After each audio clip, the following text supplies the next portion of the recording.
Hi guys, welcome back to another video. Thank you for being so patient with me. Printmaking and researching takes a bit of time, so I've been doing lots of little bits in between. But mostly the printmaking has been a lot of theory-wise because I realised as I was printmaking that the tulips, when you piece them together, look very geometric and kind of landscapey and remind me of like mountains for some reason.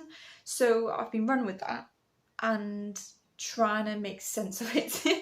It's still a bit of an ongoing process, but I thought I'd show you the process that I'm up to and the general thoughts, because I feel like if I speak them out loud it will help me understand, and also it can give a bit of interaction between you and me, because it does help when people interfere and tell me everything about or any ideas or any artists I like to have a look at.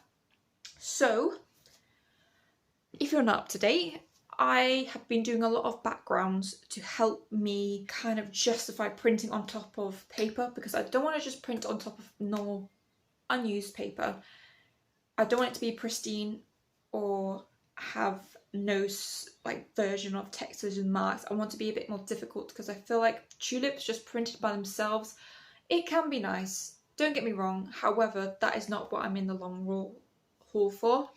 And I wanted it to become more difficult and more of an artwork rather than just an art piece.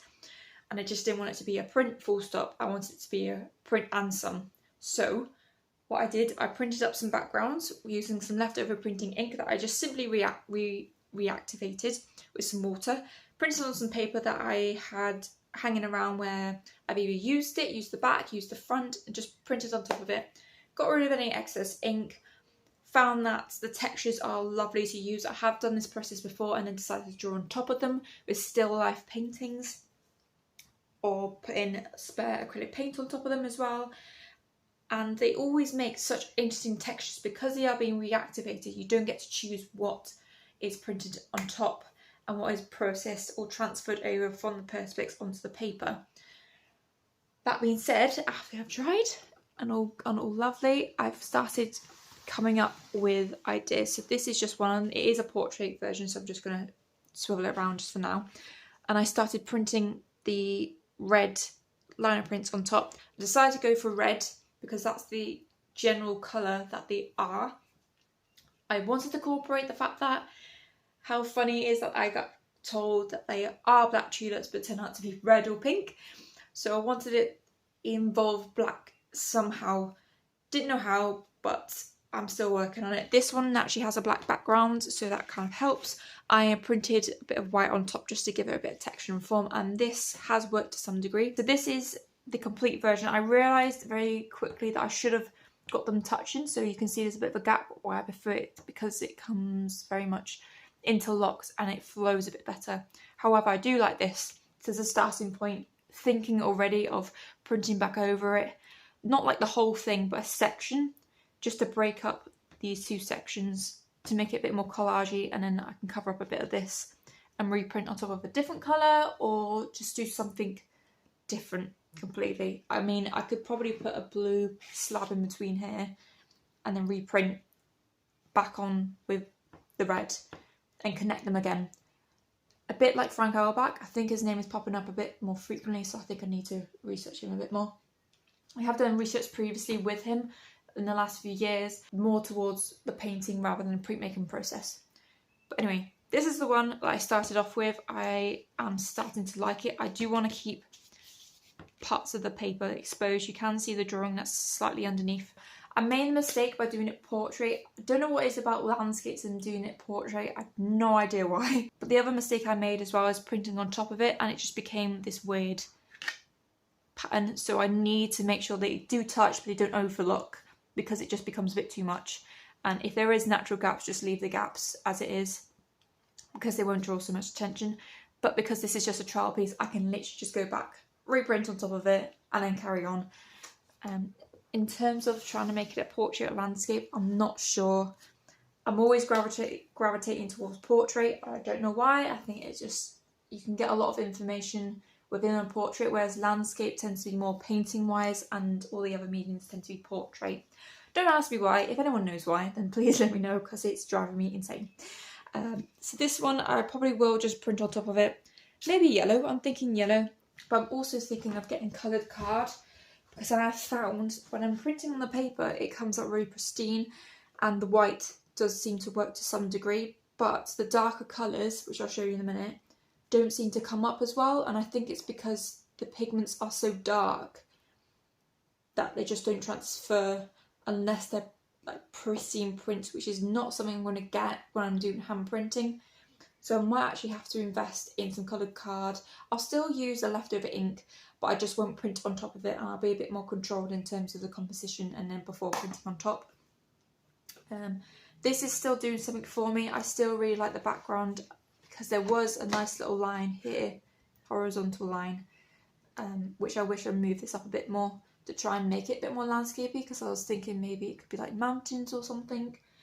At this point I did come across some geometric paintings and prints that I like the look of, but it would involve a lot of more time because I've got to clean off every single print and change it into a different colour, because the geometrics, they've done something very similar, but not with prints but with line, so they've separated each version to create a different form of landscape. It is a really good idea, but I feel like that version I'll have to try it out at least once. But I would want to be able to finish this kind of process of what I'm actually doing before I carry on doing that side, because that seems a bit more extreme and a bit more further on, but it is in the works. I've just got to kind of sort out the composition wise of this. And now this is starting to do something. This is where I said the dark colours on top of each other don't really work. It stands out a lot more there because it is lighter, so I'm thinking the card will work. But I'm also thinking that am I going to have to lighten the colours up that I'm going to be using. So I'll still have blue, but it will be a different version of the blue, so it'll be a lot more higher, mixed in with white basically, just so that you can bring forward the printmaking marks. Because even though the blue is a warmer, it's a cooler tone, so it goes backwards, the red is still kind of fighting with it, because red is naturally very foregroundy colour-ish, if that's the correct terminology for it, and it is struggling a bit. It's having a bit of a battle, whereas where you've got it in the white, it's clear, crisp, it's in your face. Again, it's just getting that battle of making sure that it does work. Again, I'm thinking about incorporating yellow into this section. I don't know why yellow has just decided to pop up in my mind, but I have to try it out. And there's no rush for this artwork. There's no exam or final deadline. It's whenever I've got the chance to be able to produce some form of artwork.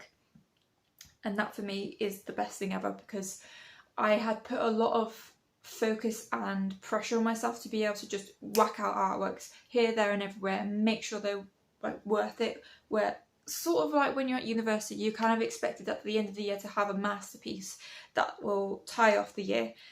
Because I am still part-time, I am part-time in this, decided to give myself that pressure, and I feel like it's a bit of a mistake, because you're then compromising on quantity rather than quality, and sometimes actually having that amount of time restriction, because at uni you literally are there for 40 hours a week, which I absolutely enjoy, but part-time I'm probably pushing at most 12 hours a week, so it's going to take up at least 3 times longer to be able to get something.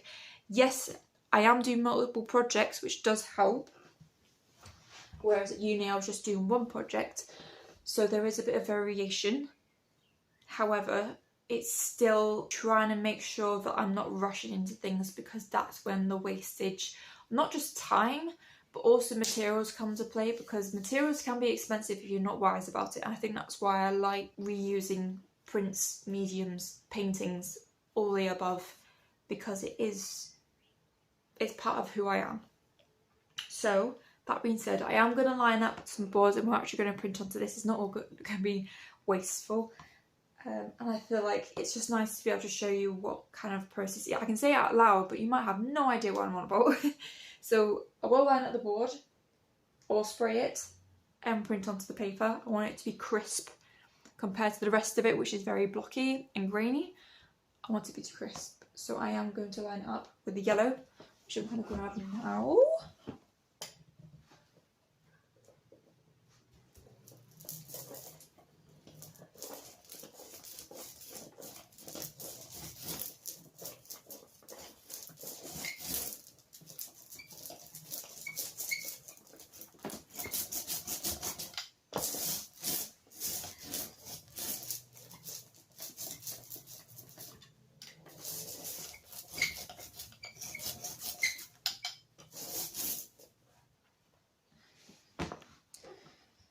So it has merged the colour because my roller was influenced by the red. I might just put it here. And I know it's going to be a bit grainy as well.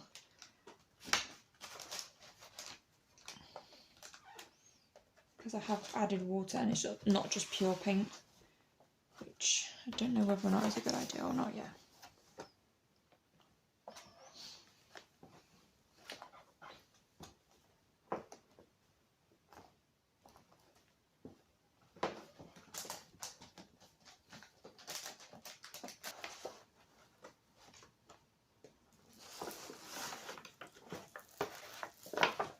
That's better.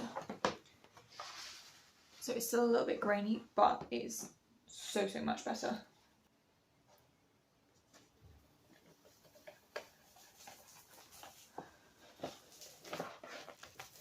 Also, yeah, needs a bit more. Shame I was thinking, I was like, oh my god, I can get away with so much less.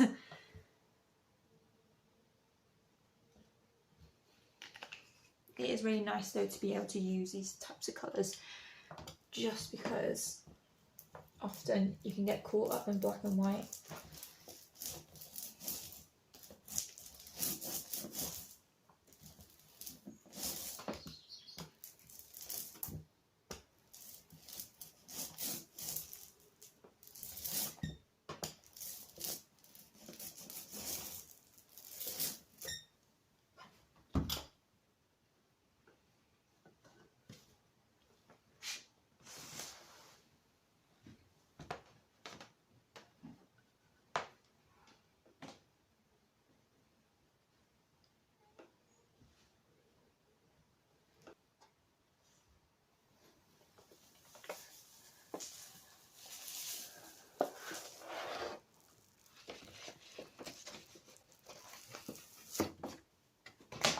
That's better.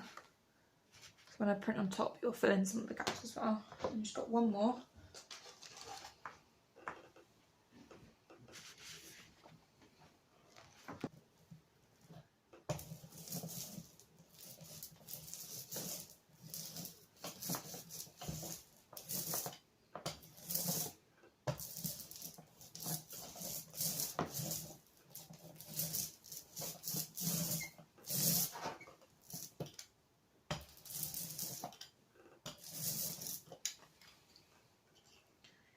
Oh, what do I want from this one?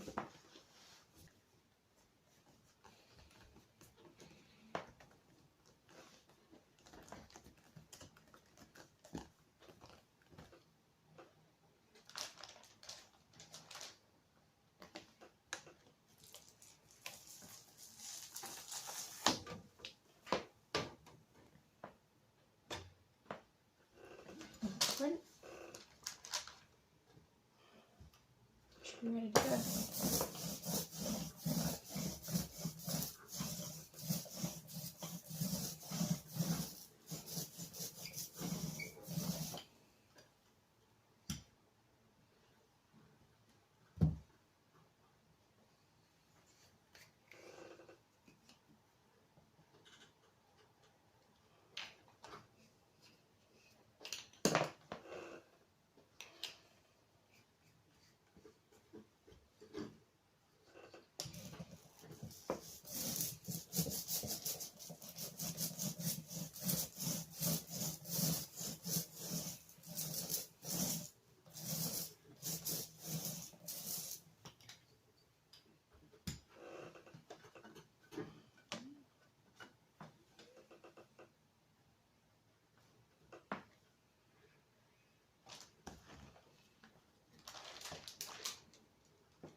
There we go.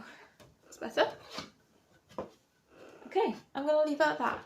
Thank you guys so much for watching. Hope you enjoyed this video. Please let me know what you thought in the comment section below if you have any suggestions. I'm all ears to you. Please also like and subscribe to my channel because it does help me out. In my description box there are links to all my social medias and also my eBay selling account, which is where you'll find all my artworks that I sell and produce on my channel. If you can't do any of that, don't worry about it. I completely understand. Please just like and subscribe because it helps me out pretty much the same way. So yeah, until then guys, thank you so much for watching and I shall see you later.